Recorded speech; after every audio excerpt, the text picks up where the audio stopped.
Nggak, kalau teman-teman Tionghoa itu sering pakai kata punya, tapi penempatan di kalimatnya unik. Contohnya Unik. di kalimat-kalimat Apa? ini. Ini saya ambil di belakang punya. Dia emang olahraga punya orang, jadi udah biasa. Itu memang sudah ada punya, bukan gua bikin Oh. lagi. Yang punya Oh. teman Cindo, coba perhatiin deh. Buat yang belum pernah berteman dengan Tionghoa, coba cari dulu ya. Cindo itu Oke. ramah-ramah kok. Well, emang Ya. nggak terjadi di semua Tionghoa ya, nggak bisa digeneralisasi. Tapi menurut saya, yang masih bisa berbahasa Chinese, entah itu Mandarin, dialek Hokkien, Kek, atau dialek-dialek lainnya, biasanya punya kecenderungan menggunakan kata punya saat berbahasa Indonesia. Oh, Alasannya gitu? karena mereka sering direct translate kata ini. Dalam bahasa Mandarin, kata ini dibaca te, atau artinya punya. Misalnya, kalau mau bilang punya saya, maka akan disebut wote. Kalau diartikan secara langsung, saya punya. Tapi kata ini juga muncul di kalimat seperti wo chong hou mian na lai de. Yang kalau langsung diucapkan ke bahasa Indonesia, bunyinya menjadi saya ambil dari belakang punya. Ini kenapa banyak Tionghoa yang bisa tiba-tiba ngucapin kata punya, tapi non-Tionghoa nggak akan paham. Butuh loading dulu 1-2 detik saat mendengar kalimat seperti itu. Saat saya share ini di Twitter, banyak mutual saya yang merespon dan memberikan contoh kalimat baik. Daripada mengurangi profit kita punya, lebih baik meningkatkan value. Kita harus bisa berkaca dari kasus yang kemarin punya. Dia punya saudara, kan kerja di sana. Lu punya kerjaan udah beres. Kirim ke gua punya email lah. Tolong kasih pinggir dia punya kursi. Lu ambil di gua, dijamin udah pasti bagus punya. Jadi sekarang udah tahu ya, kenapa kalau Cindo ngomong, suka bikin loading sebentar. Saya termasuk yang suka pakai kata punya seperti ini. Video ini dibuat bukan untuk menyalahkan tata bahasa siapapun. Ini hanya mencoba untuk menjelaskan fenomena yang timbul akibat dari bahasa atau budaya Tionghoa itu. Struktur bahasa ibu mempengaruhi bahasa lain. Make sense ya? Oke guys, ini kita lihat ya. Sebenarnya saya bangga guys dengan Cindo yang ada di Indonesia ini kerana mereka sangat mementingkan bahasa Indonesia. Jadi teman-teman saya pun banyak juga daripada Kalimantan yang Chinese ya.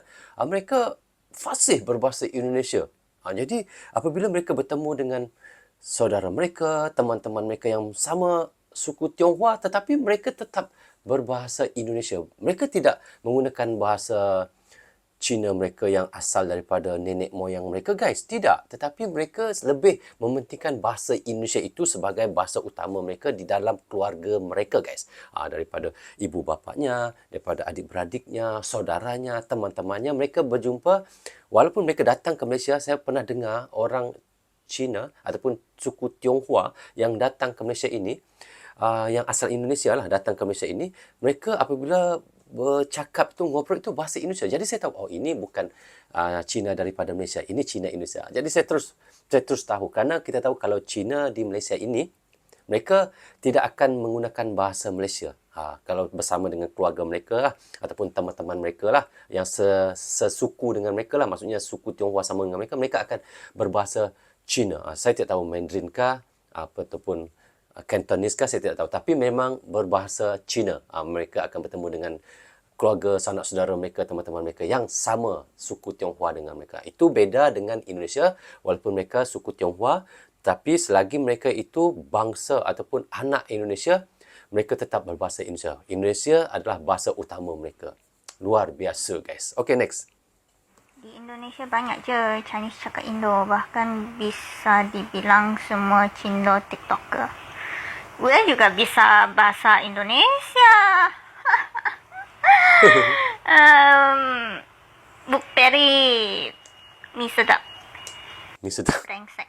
Cindo tapi nggak bisa bahasa Mandarin. Mari kita bahas. Nah, ini Oke. pertanyaan yang sering banget ditanyain ya. Emangnya kenapa kalau orang Tionghoa di Indonesia nggak bisa bahasa Mandarin? Kita harus tahu kenapa? orang-orang Tionghoa, orang-orang Cindo seperti saya itu rata-rata bahasa ibunya adalah bahasa Indonesia. Malah sebagian besar kita menggunakan bahasa daerah karena kita lebih terbiasa dengan bahasa daerah kita. Nah, kita throwback sedikit nih tentang orang Cina mainland yang datang ke Indonesia pada saat itu. Throwback. Sebenarnya bahasa Mandarin pun belum digunakan secara nasional di Cina. Jadi rata-rata kita menggunakan bahasa Hakka, Hokkien, Teochew, Kanton, Hainan, dan lain sebagainya. Selain daripada itu, pada masa Orde Baru dulu ada upaya sentralisasi budaya yang melarang dan membatasi peraturan perayaan terkait dengan etnis, sehingga bahasa Mandarin dan dialek pun tidak lumrah untuk dipraktekkan. Orang Cindo seperti saya lahir dan besar di Indonesia, jadi saya juga harus belajar bahasa Mandarin dari awal. Belajar bahasa Mandarin itu susah banget karena setiap penekanan suara punya arti yang berbeda. Nah, itu alasan kenapa sampai sekarang Cindo banyak yang belum bisa bahasa Mandarin. Follow saya ya untuk tahu tentang budaya Cindo lainnya. Oke guys, ini sebabnya, antara sebab-sebabnya kenapa orang Cindo yang ada di Indonesia itu tidak bisa berbahasa Mandarin. Kerana cara percakapannya, bila kita bercakap itu lain, cara kita tekankan suara kita, dialek kita, jadi maksudnya lain. Tidak sama seperti kalau kita ngomong bahasa Indonesia. Sebut pun bagaimanapun, contohnya kita sebut suku Tionghoa di Indonesia, patriotisme yang tinggi dan cinta tanah air. Tetap orang faham. Kalau kita tekan lagi, suku Tionghoa di Indonesia, patriotisme yang tinggi dan cinta tanah air. Tetap juga sama maksudnya. Tetapi kalau bahasa Mandarin itu, kalau kita dengan nada lain, maksudnya lain. Kalau nadanya lain, maknanya lain. Jadi kerana itu sampai sekarang kita lihat Cindo di Indonesia, mereka tidak dapat untuk menguasai bahasa Mandarin itu guys. Jadi kita lihat di sini bahasa Indonesia itu sebenarnya mudah untuk dikuasai, mudah untuk dipelajari. Jadi kerana itu Cindo yang ada di Indonesia itu mereka lebih gampang untuk berbahasa Indonesia kerana bahasa Indonesia itu sangat mudah dipelajari, sangat mudah difahami. Itulah hebatnya bahasa Indonesia. Sampai kita lihat bule ke siapa-siapa saja yang datang ke Indonesia bisa berbahasa Indonesia. Luar biasa kan? Bahasa Indonesia, 中文 bahasa Thai, bahasa Melayu, 한국어, 粤语 tas 包包 kerapau, bag, 가방, 手袋 kacamata 眼镜 แว่นตา, cermin mata, sunglass, Cermin mata. 眼鏡 telepon genggam 手機 มือถือ telepon bimbit, Ya. 핸드폰, 手機 Bahasa Indonesia, Wah, ini ada 6 negara yang berbeza-beza bahasa ya. China, tadi Thailand, Indonesia, Malaysia dan satu lagi bahasa apa. Jadi inilah perbezaan bahasa. Tetapi bahasa Malaysia dengan bahasa Indonesia itu kita lihat tadi ada berbeza-beza sedikit ya. Tapi yang saya mau betulkan sedikit, kalau Indonesia bilang kacamata, Malaysia bilang cermin mata. Tapi ada juga orang Malaysia sebut kacamata juga begitu. Dia sebenarnya apa yang disebut tu yang penting kita faham saja. Bagi saya begitu aja. Saya tidak kira dia bahasa daripada mana pun, asalkan saya faham, saya omong aja guys. Saya tidak kisah dia daripada mana sekalipun. Jadi begitulah saya ya. Beza Cina Malaysia dan Cina Indonesia. Biasanya Oke, ini aku nggak mewakili seluruh Cindo di Indonesia Raya ini. Ini aku coba ceritain sesuai dengan kondisi dalam keluarga. Jadi, keluargaku ini kan kebanyakan mostly tumbuh besar di Surabaya. Dari kecil, lahir jebret, tumbuh besar di Surabaya. Yang mostly emang sekitaran kita adalah orang-orang Jawa. Kalau kita orang-orang Jawa, mostly orang-orang di sekitar kita ngobrolnya bahasa Jawa. Jadi otomatis kita lebih lancar ngobrol bahasa Jawa daripada ngobrol bahasa Mandarin. Karena yang ngobrol bahasa Mandarin cuma keluarga kita. Itu pun yang tua-tua, yang kayak generasi emakku ke atas gitu, emak engkongku ke atas. Yang generasiku, yang sepupu-sepupuku udah jarang. Mostly kita udah ngobrolnya bahasa Indonesia, bahasa Jawa. Teman-teman kita di sekolah ngobrolnya bahasa Indonesia, bahasa Jawa. Guru-guru kita bahasa Indonesia, bahasa Jawa. Semua orang di sekitar kita ngobrolnya bahasa Indonesia, itu pun medok. Kemungkinan kita ketemu orang yang ngobrol bahasa Mandarin sama ketemu orang yang ngobrol bahasa Jawa, itu 80% lebih banyak kita ketemu sama orang yang ngobrol pakai bahasa Jawa. Jadi otomatis kita pasti lebih lancar ngobrol pakai bahasa Indonesia atau bahasa Jawa daripada pakai bahasa Mandarin. Nah, kalau lagi kumpul keluarga nih, karena mak engkongku dan generasi yang atas-atas yang tua-tua ini, mungkin mereka kan udah lebih kebiasa ngobrol pakai bahasa Mandarin. Kalau mereka kumpul yang tua-tua doang tuh ngobrolnya bahasa Mandarin tuh mereka. Nah, untuk mereka bisa connect ke kita-kita yang lebih muda ini, yang cucu-cucunya ini, mereka tuh berusaha gimana caranya supaya kita tuh connect dengan obrolan mereka, tapi kita tidak melupakan budaya Chinese. Jadi, mereka tuh menemukan satu cara nih kalau di keluarga gue. Aku nggak tahu di keluarga kalian kayak gimana. Kalian tahu nggak sih anak-anak Jaksel kalau ngobrol kan dicampur-campur dengan kayak Indonesia Inggris. Yang kayak, I which is literally hari ini so hot. Ntar supir I pick up I at the school gitu-gitu. Nah, basically cara ngobrol itu sama kayak gitu. Tapi kalau emakku itu dicampurnya bahasa Jawa sama bahasa Mandarin. Jadi misalnya gini, duduk nih, jebret, pesen makan gitu ya, pesen pizza waktu itu. Pizzanya datang kan, jebret gitu. Ngomongnya gini, ayo pizzane laile. Pizzane laile. Pizzane itu kan bahasa Jawa kan, ayo pizzane teko kan gitu kan. Tapi karena dia kebiasaan ngomong bahasa Mandarin, jadi itu dicampur sama dia. Ayo pizza nih laile. Laile itu artinya udah datang. Tuok sau iki mang. Tuok sau iki mang. Tuok sau iki mang. Kak Ngelu udah sebut. Tuok sau itu berapa? Berapa ini tadi gitu. Tuok sau iki mang. Terus dihitung sama dia. I ol san se ulyu ci pak. Hitungnya bahasa Mandarin. Oh, Pak Tok. Pak Tok. Pak Tok anjing. Iku bahasa apa, Bang? Tak kira sedadakno Pak Tok. Tak kira sedadakno Pak Tok. Belum selesai. Terus misalnya kita masih sibuk semua, cucu-cucunya kan pada main HP, main game, scroll, TikTok segala macam. Dipanggil lagi tuh. Ayo ndang dijek iki selak henleng iki pizzane. Ayo ndang dijek selak henleng iki pizzane. Ayo ndang dimakan keburu dingin ini pizzanya. Ya. Campuran aja kabeh. Ya itu kalau di keluarga aku tuh kondisinya kayak gitu. Kalau di keluarga kalian gimana? Tulis di komentar di bawah. Ya guys, kita lihat ya bagaimana orang Cindo yang ada di Indonesia itu, mereka bahasa Indonesia itu sudah sangat melekat di dalam jiwa mereka ya. Mereka akan berbahasa itu lebih kepada bahasa iaitu Indonesia dan bahasa Jawa. Kurang mereka untuk berbahasa Mandarin. Jadi sampai anak-anak mereka, cucu-cucu mereka sudah melupakan bahasa Mandarin. Kecuali katanya tadi daripada nenek-nenek moyang mereka dululah masih lagi berbahasa Chinese lah, bahasa Mandarin. Tetapi kalau mak mereka sudah tidak ada. Ada yang di situ ada Mandarinnya sikit, ada bahasa Jawanya sikit, ada bahasa Indonesia sikit, ada bahasa Inggerisnya sikit dicampur. Sudah bercampur-campur bahasa itu. Tetapi apa yang kita mahu tekankan di sini, mereka lebih pentingkan bahasa Indonesia. Kerana mereka di sekolah bersama dengan guru-guru pun bahasa Indonesia Jawa, sama teman-teman pun bahasa Indonesia Jawa. Jadi bahasa itu sudah bercampur-campur Indonesia Jawa itu. Jadi mereka setiap hari akan menggunakan bahasa Indonesia dan Jawa itu. Jadi kerana itu bahasa Indonesia dan Jawa itu dijadikan bahasa utama di tempat mereka di Indonesia itu. Itulah yang kelebihannya.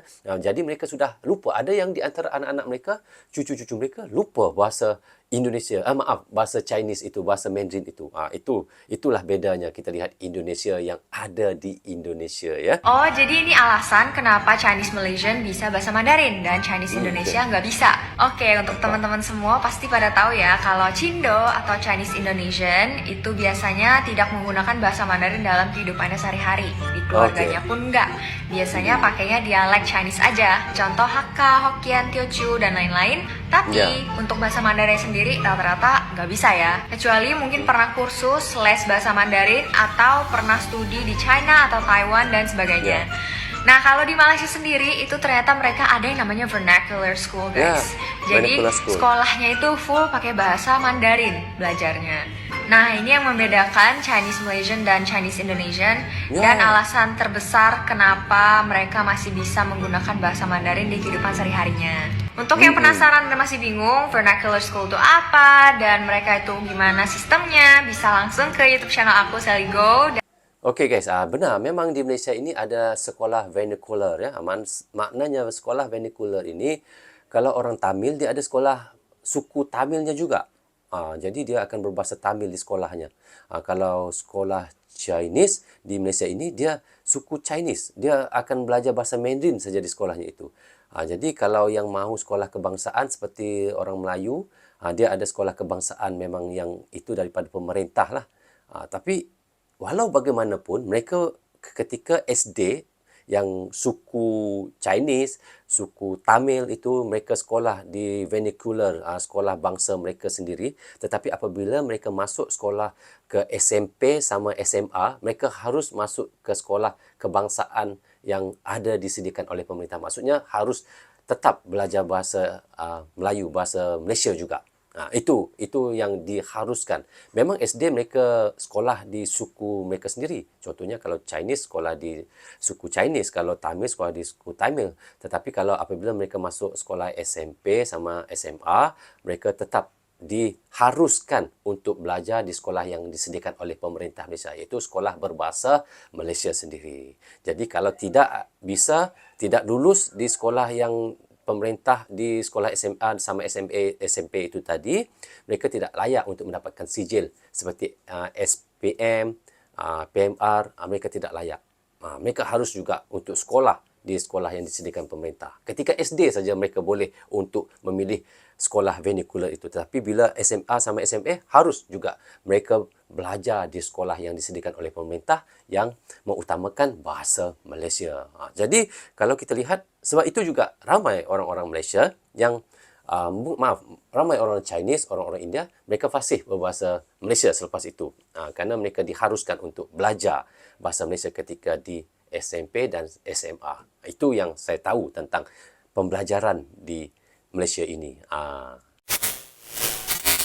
Okey, seperti yang kita reactionkan tadi kita lihat iaitu suku Tionghoa di Indonesia telah menjadi bahagian, iaitu integral dari keragaman budaya bangsa ini sejak berabad-abad lalu lah. Dan apa yang kita nampak, meskipun memiliki akar budaya yang kuat di Tiongkok, banyak orang Tionghoa di Indonesia yang menunjukkan rasa sangat patriotisme mereka yang tinggi dan kecintaan mendalam terhadap tanah air.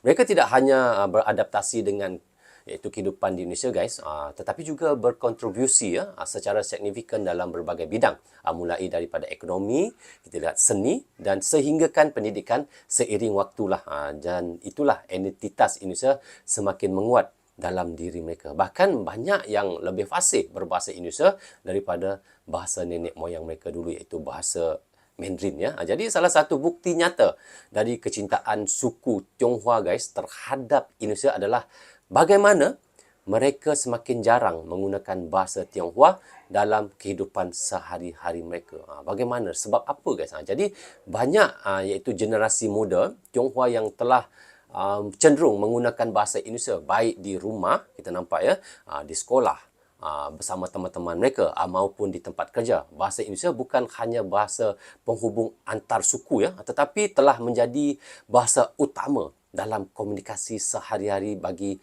banyak orang yang iaitu suku Tionghoa ini. Bahkan ada sebahagian daripada Tionghoa yang sudah melupakan bahasa Tionghoa mereka dan hanya menguasai bahasa Indonesia sebagai bahasa utama. Memang ternyata sekarang memang terbukti yang kita nampak mereka, anak cucu mereka sudah mengutamakan bahasa Indonesia itu. Jadi fenomena ini menunjukkan betapa besarnya dan rasa cintanya dan loyalitasnya orang Tionghoa terhadap Indonesia. Mereka telah sepenuhnya menganggap Indonesia ini sebagai rumah mereka, tanah tempat mereka lahir, tumbuh dan berkembang bagi mereka. Jadi bahasa Indonesia bukan hanya sekadar alat komunikasi guys.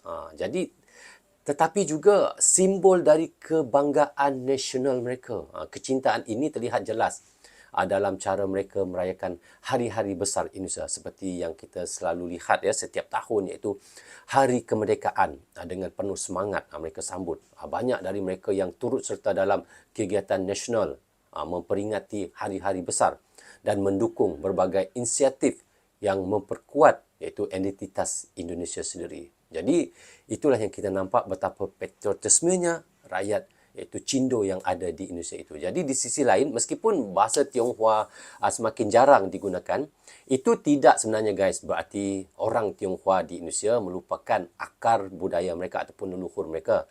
Banyak daripada mereka yang tetap melestarikan tradisi, nilai-nilai dan budaya nenek moyang mereka. Meskipun dalam konteks yang lebih moden dan katanya Indonesia centric ya, perayaan Imlek misalnya tetap menjadi salah satu tradisi yang sangat dihormati oleh masyarakat Tionghoa di Indonesia. Namun kini seringkali dirayakan dengan nuansa yang lebih Indonesia, melibatkan masyarakat luas dan semakin diterima sebagai bahagian dari kekayaan budaya nasional.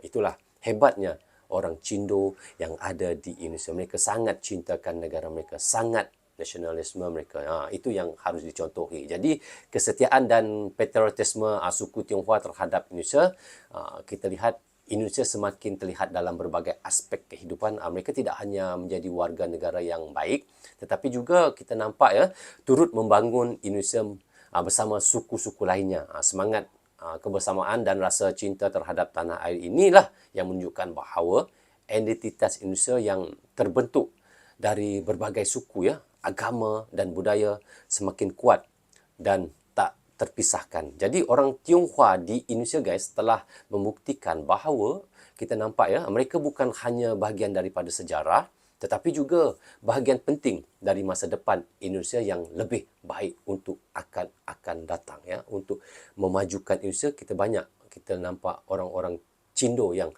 sangat bekerjasama dengan orang-orang yang sudah ada di Indonesia itu ya, mereka untuk memajukan sama-sama Indonesia. Itulah luar biasanya Cindo ataupun Tionghoa yang ada di Indonesia. Patut dicontohi oleh banyak negara guys. Jadi bagaimana pandangan teman-teman guys? Teman-teman bisa komen di bawah komentar. Rasanya sampai di sini saja untuk reaction kita kali ini.